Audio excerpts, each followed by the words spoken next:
When I started InstaStro, I thought I was building a company, but मुझे बहुत जल्दी realise हो गया कि मैं प्लेटफॉर्म नहीं बना रहा हूँ, प्लेटफॉर्म मुझे बिल्ड कर रहा है। कोविड के टाइम सब कुछ रुक गया था, पर एक चीज़ थी जो जिंदा थी, बहुत ही अनसर्टेनिटी थी। लोग फिजिकली नहीं, मेंटली भी बुरी तरह से वीक हो गए थे, परेशान हो गए थे। Anxiety, confusion, fear of unknown, ये वर्क फ्रॉम होम के कारण बहुत बड़ी प्रॉब्लम आने लगी थी। और उसी वक्त में समझ में आ गया कि लोगों को सिर्फ मेडिकल ट्रीटमेंट नहीं, कुछ और भी चाहिए। आई थिंक वो एक क्लैरिटी चाहिए, जो क्लैरिटी विद जो बेसिकली क्लैरिटी फेथ को लॉजिक से कनेक्ट कर दे। और वो एक बहुत ही स्ट्रॉन्ग पॉइंट था इंस्टास्ट्रो स्टार्ट करने का। स्पिरिचुअल वेलनेस प्लेटफॉर्म जिसमें इंडिया के बेस्ट एस्ट्रोलजर्स हों, तो यहीं से मेरी सबसे बड़ी लर्निंग स्टार्ट हुई। तो अगर आप लाइफ में कुछ बड़ा करना चाहते हो तो यकीन मानिए इस वीडियो से आपको काफ़ी कुछ सीखने को मिलेगा, और शायद मेरी लर्निंग आपके कुछ काम आए, आपको थोड़ा बेटर वर्जन भी बनाए। तो मेरी लर्निंग पहली थी, quality always beats the quantity. तो हमने जब इंस्टास्ट्रो स्टार्ट किया तो हमारा लॉजिक था कि यार हमने बहुत ही डिफरेंट बैट ली। हमने कहा कि हम कभी भी सबसे बड़ा प्लेटफॉर्म नहीं बनना चाहते। हमारे यहाँ इंडिया के टॉप स्किल इंस्टॉलर्स हैं। हमने कहा कि यार हम हमेशा मेक श्योर करेंगे quality focus then the quantity. इसलिए हमारा टैगलाइन भी रहा है क्वालिटी ओवर क्वांटिटी। तो एक बहुत डिफरेंट बैट थी, बट इससे हमें बहुत ज़्यादा फायदा हुआ क्योंकि हमारे पास बेटर एस्ट्रोलजर्स थे। तो वो क्या हुआ कि कस्टमर जब भी आते थे थोड़े बेटर कनेक्ट होते थे, और कनेक्शन बेटर था, कस्टमर सेटिस्फेक्शन बेटर था, एस्ट्रोलजर अर्निंग अच्छी थी। तो एस्ट्रोलॉजर और अच्छे एस्ट्रोलजर चाहते थे हमारे प्लेटफॉर्म में आना। बहुत जल्दी हम लोग एस्ट्रोलॉजर के लिए फर्स्ट चॉइस बन गए, और हर एस्ट्रोलॉजर जो अच्छा है वो हमको चुनना चाहता है। इसका एक बहुत ही सिंपल रीजन यही था कि हमने क्वालिटी फोकस किया, और हमें ये पता था कि अगर हमारे बेटर क्वालिटी है तो विद टाइम कस्टमर आ जाएंगे, और कस्टमर को जहाँ बेटर क्वालिटी मिलेगी वो वहीं ज्वाइन करेंगे, वो उसी स्टॉल से बात करेंगे। तो ये मेरी पहली लर्निंग थी जो रही। यहाँ मैं तो अपनी कंपनी बिल्ड कर रहा था, लेकिन आप भी अपनी लाइफ में कहीं भी कुछ भी स्टार्ट कर रहे हैं तो एक चीज़ का ध्यान रखिए, क्वालिटी हमेशा मैटर करती है। अगर आप क्वालिटी फोकस करेंगे तो आप लॉन्ग टर्म में जीतेंगे। दूसरी मेरी लर्निंग थी क्लैरिटी। क्लैरिटी बहुत बड़ी सुपर पावर है। मैंने देखा है जब भी माइंड में कंफ्यूजन होता है तो एग्जीक्यूशन स्लो हो जाता है, एनर्जी लो होने लगती है। और ये आपस में ही नहीं, जब हम टीम से भी डिस्कस करते हैं और अगर उसमें क्लैरिटी नहीं आ रही है तो एक लो एनर्जी, नॉन परफॉर्मेंस और चीज़ें आने लगती हैं। बट अगर हमारे पास क्लैरिटी है, अगर हमने डिसीजन लेके हमें क्या करना है, अगर हमारे पास क्लैरिटी बेटर है, तो अपने आप एनर्जी आ जाती है। अपने आप देखते हैं कि डायरेक्शन फास्ट हो जाती है, स्पीड फास्ट हो जाती है, एग्जीक्यूशन फास्ट हो जाती है। ये मुझे बहुत हेल्प किया है। तो मतलब मैं आपको बोलता हूँ, कभी भी कुछ करें क्लैरिटी लाइए पहले। अगर आप क्लैरिटी ले आए तो आपकी स्पीड वैसे ही 10x हो जाएगी। मेरी तीसरी लर्निंग थी कि small obsessed team can beat a big average team. तो जब हम स्टार्ट किया हम छोटे थे, बट हम लोगों ने हमेशा एक चीज़ बहुत बड़े से की, ओनरशिप। हमारे पूरी टीम के सारे लोग एकदम फाउंडर की तरह सोचते थे, पूरा ढंग से ओन करते थे। तो उससे मुझे समझ में आया कि यार स्किल इंपॉर्टेंट है, बट ओनरशिप बहुत आगे है। अगर आपको ओनरशिप है तो आप आगे निकल जाओगे। मेरा चौथा पॉइंट था कि फाउंडर्स एनर्जी एक तरह से कंपनी की एनर्जी बन जाती है। जैसे मतलब मुझे पहले लगता था लीडरशिप का मतलब होता है कि प्लानिंग करना, टीम अच्छे से प्लानिंग करना, स्ट्रेटेजी करना। But with the time realise किया कि यार मेरी एनर्जी से ही पूरी टीम, पूरी कंपनी की एनर्जी ड्राइव हो रही थी। अगर मैं लो फील कर रहा हूँ, लेथार्जिक फील कर रहा हूँ, तो पूरी एनर्जी डाउन लगती थी।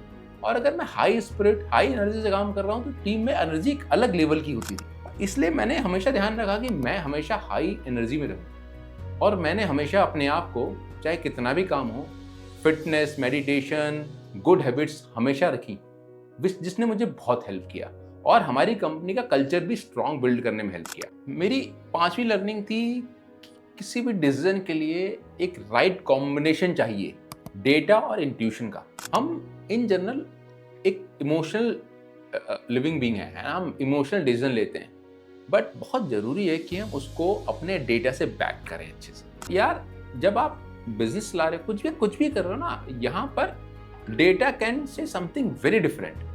तो आपको कोई भी डिसीजन लेना है तो उसमें डेटा बैक जरूर कीजिए, उसको ढंग से समझिए कि आपका क्या बोल रहा है। और उस डेटा के थ्रू अपना इंट्यूशन बिल्ड कीजिए और आपकी जो अपनी खुद की बायसनेस है उसको निकालिए और यही बिल्ड करना है टीम में भी, तभी आप स्केलेबल मॉडल बना पाएंगे। इसके बाद मेरा 6th पॉइंट है दैट द स्पिरिचुअलिटी है, it is not in today's world, it is not accessory, it is strategy. मतलब मुझे पहले लगता था यार मैं मेडिटेशन करता हूँ तो वो एक एक्टिविटी की तरह समझता था इसको, बट मैंने विद टाइम रियलाइज किया कि यार वो ही मेरा परफॉर्मेंस टूल है।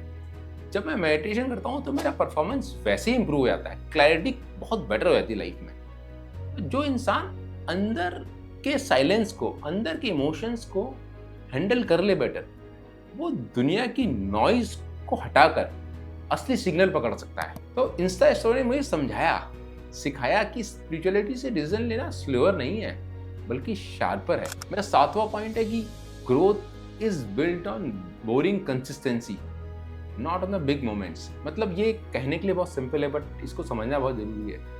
हमको लगता है किसी और को देखकर कि यार ये एकदम सक्सेसफुल बन गया, ये बहुत बड़ा बन गया, बट इसके पीछे ना बहुत सालों की एक ही तरह की चीज करने की मेहनत होती है जो बहुत ही बोरिंग लगती है। अगर आप अंदर से देखोगे तो डेली वही काम करना, उसी तरह से करते लगे रहना, उसी तरह से करते रहना, ये बहुत बोरिंग है। बट अगर आप डेली 1% इंप्रूव कर सकते हो या डेली कुछ परसेंट इंप्रूव कर सकते हो तो आप देखो over the period of time जो आपका कंपाउंडिंग इंप्रूवमेंट है वो बहुत ही डिफरेंट लेवल पे आता है और वो एक रियल ग्रोथ होता है। मेरा 8वां पॉइंट है कि करेज जो है वो परफेक्शन से बहुत आगे है। मतलब अगर आप बोलो तो बहुत सारे रीजन होते हैं, रिस्की होते हैं। कभी कुछ टेक चेंज करना, कुछ परफॉर्मेंस पैरामीटर्स चेंज करना, कुछ बिजनेस मॉडल शिफ्ट करना। बट एक चीज मैंने सीखी, यार wrong step forward is still a progress, don't wait for the perfection. आप स्टेप फॉरवर्ड लेते जाओ, सीखते जाओ, आगे बढ़ते जाओ। उसमें कुछ स्टेप गलत होंगे, कोई प्रॉब्लम नहीं है। आप over the period of time देखोगे आपने काफी स्टेप फॉरवर्ड ले लिया।